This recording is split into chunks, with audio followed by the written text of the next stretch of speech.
चलिए शुरू करते हैं। विषय है हिंदी शिक्षण, बीएड द्वितीय सेमेस्टर छात्र। आज इस वीडियो में हम पुस्तकालय की व्यवस्था के बारे में बताएंगे। पिछली वीडियो में हमने आपको भाषा कक्षा की साज सज्जा, भाषा पुस्तकालय और उसका महत्व के बारे में चर्चा किया था आपके साथ। और आज मैं इस पे भाषा की पुस्तकालय की व्यवस्था के बारे में चर्चा करेंगे। चलिए शुरू करते हैं। प्रायः विद्यालयों में एक सामान्य पुस्तकालय होता है। इन्हीं पुस्तकालयों में हिंदी की पुस्तकें भी रखी होती है। अच्छा तो यह है कि प्रत्येक विद्यालय में सामान्य पुस्तकालयों के साथ साथ भाषा पुस्तकालय भी हो, परंतु सत्य से आंख मीच लेना ठीक नहीं। हमारे देश में आज की स्थिति में एक विद्यालय में एक ही पुस्तकालय हो जाए तो बहुत अच्छा बहुत है। यहाँ पुस्तकालय व्यवस्था से तात्पर्य सामान्य पुस्तकालय और उसमें हिंदी पुस्तकों की व्यवस्था से है। इसके लिए हमें निम्नलिखित कार्य करने होते हैं। जैसे पुस्तकालय भवन, सबसे पहले विद्यालय में एक लंबे चौड़े और हवादार पुस्तकालय भवन का निर्माण करना होता है। पुस्तकालय भवन विद्यालय भवन के शांत वातावरण में बना होना चाहिए। इसके पुस्तकों के रखने के लिए चारों ओर शीशे के किवाड़े और अलमारियां और पढ़ने के लिए मेज एवं कुर्सियों का प्रबंध होना चाहिए। फर्श पर दरी या टाट बिछी होनी चाहिए जिससे चलने फिरने में किसी प्रकार की आवाज़ न हो। इस भवन को शैक्षिक दृष्टिकोण से आकर्षण बनाना चाहिए। अगला है पुस्तकालय सामग्री। पुस्तकालय में भिन्न भिन्न विषयों के अलग अलग विभाग होने चाहिए। जैसे भूगोल, इतिहास, अर्थशास्त्र, गणित, विज्ञान आदि के विभाग। हिंदी के लिए एक अलग विभाग होना चाहिए। विभागों में भी उपविभाग होने चाहिए। हिंदी विभाग में निम्नलिखित उपविभाग हो सकते हैं, जैसे पाठ्य पुस्तकें, सहायक पुस्तकें, बाल साहित्य, उपन्यास, कहानी, काव्य, नाटक, नीति एवं धर्म, समाचार पत्र एवं पत्रिकाएं, विद्यालय पत्रिकाएं, आवश्यक रेखाचित्र एवं मानचित्र और अन्य। इन उपविभागों की पूर्ति के लिए जिस प्रकार की पुस्तकें व चार्ट आदि की आवश्यकता हो वे सब विद्यालय पुस्तकालय के हिंदी विभाग में होने चाहिए।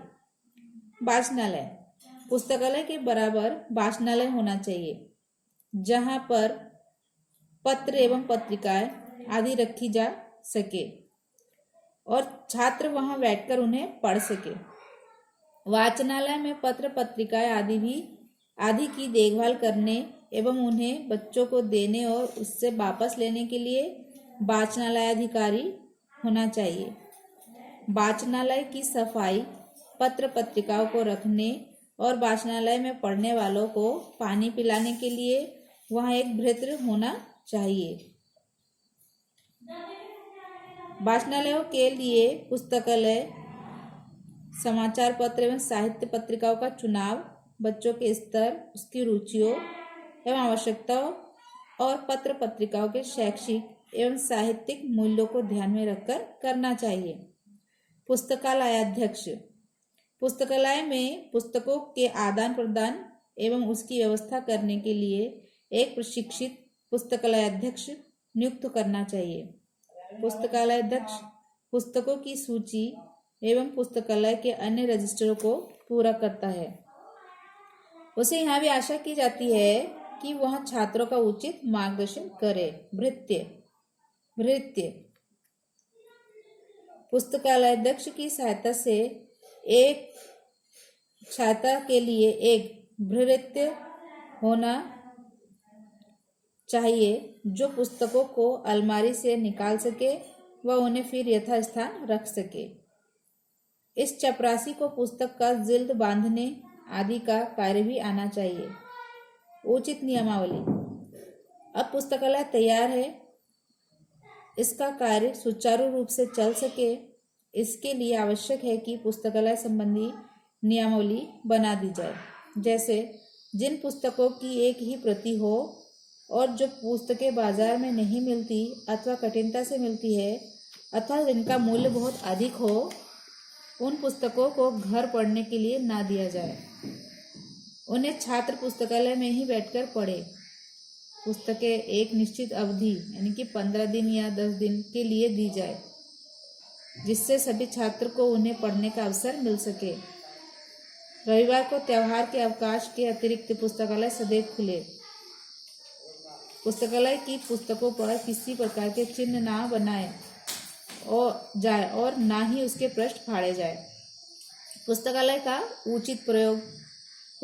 उचित प्रयोग करने के लिए शिक्षकों को चाहिए कि वे छात्रों को प्रोत्साहित करें।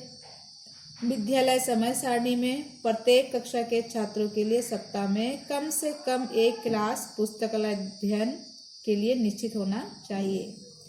छात्रों को इस एक क्लास का सदुपयोग करने की विधि बता देनी चाहिए और उनको अधिकाधिक अध्ययन के लिए तैयार करना चाहिए। पुस्तकालय अध्यक्ष को भी बच्चों का मार्गदर्शन करना चाहिए। बच्चों के पास पुस्तिकाएं होनी चाहिए जिसमें वे पढ़ी हुई पुस्तकों का विवरण लिखे। पढ़ी हुई पुस्तकों पर 2-4 प्रश्न पूछकर इस ओर बच्चों की सक्रियता बढ़ाई जा सकती है।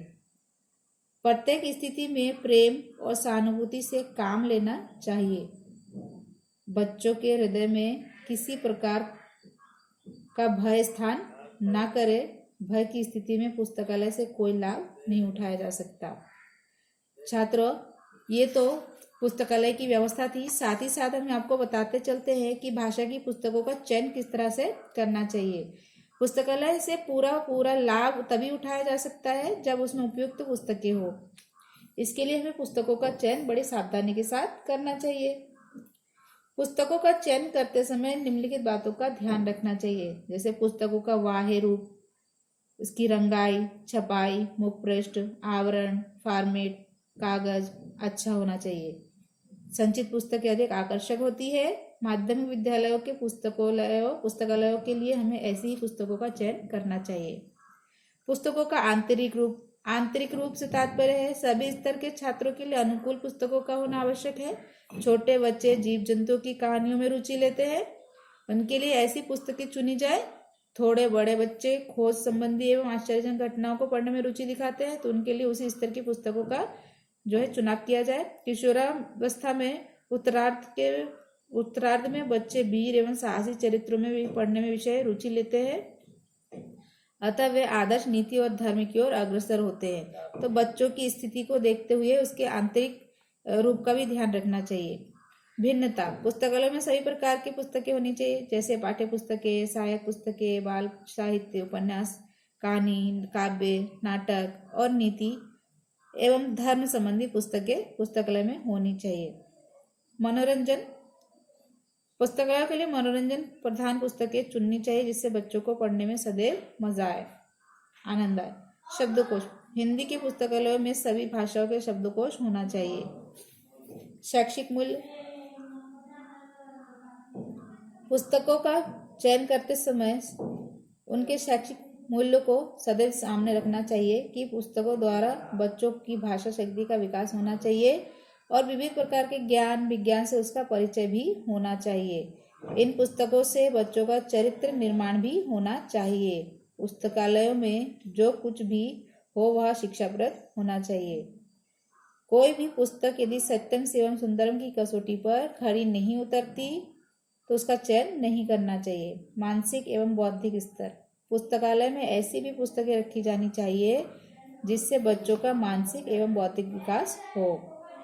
इन पुस्तकों के अध्ययन से बच्चों की विचार, तर्क, कल्पना एवं विवेचना आदि शक्तियों का विकास होना चाहिए। अन्य